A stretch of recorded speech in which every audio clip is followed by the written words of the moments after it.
Good afternoon, my dear brothers and sisters. Whenever we talk about priest, what comes to your mind? Whenever you see perhaps a man clothed in white, known as our kasak, you would say, he is a priest. Or a person who celebrates the Mass and celebrates the sacraments, you would say, he is a priest. My dear brothers and sisters, a priest is a person who offers the Mass, a person who offers the Mass for and with the people. Today, we also celebrate Lord as eternal high priest. In what way the Lord is called high priest? Why is he called eternal high priest? Jesus is called the eternal high priest because he offered sacrifice. And the sacrifice the Lord offers is not of lambs, bullocks, and animals, but himself by dying on the cross.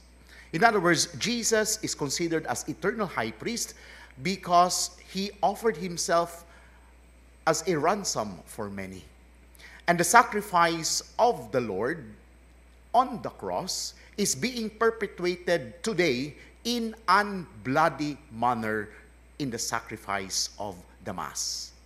No wonder, every time we celebrate the Mass, there has to be a crucifix, maybe on the wall or perhaps on top of the table, because the crucifix would remind us that there is a connection between the offering of the Lord of his life on the cross in Calvary and is being perpetuated every time we celebrate the Mass. My dear brothers and sisters, the celebration of the eternal high priest is also a reminder that we too share in the priesthood of the Lord. If we go back to our catechesis, there is such thing as common priesthood and ordained priesthood. What's the difference?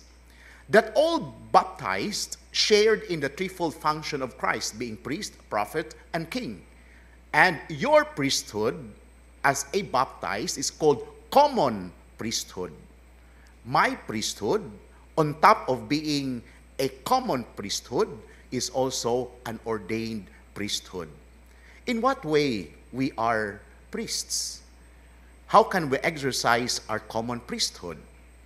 Every time we offer our sacrifices to the Lord. In other words, we have many sacrifices. And sacrifices are there not to make our life miserable. But sacrifices are there if only we find meaning in the sacrifices we do.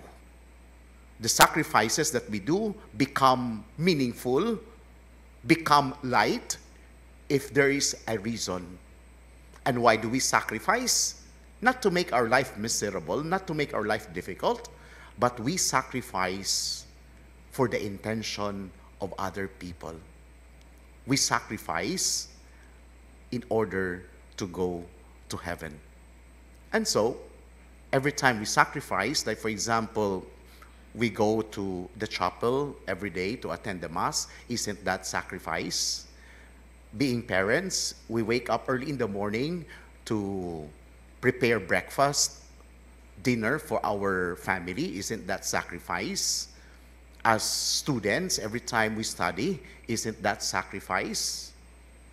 All of us who volunteer for the church, isn't that sacrifice? But the sacrifice that we do should have a reason.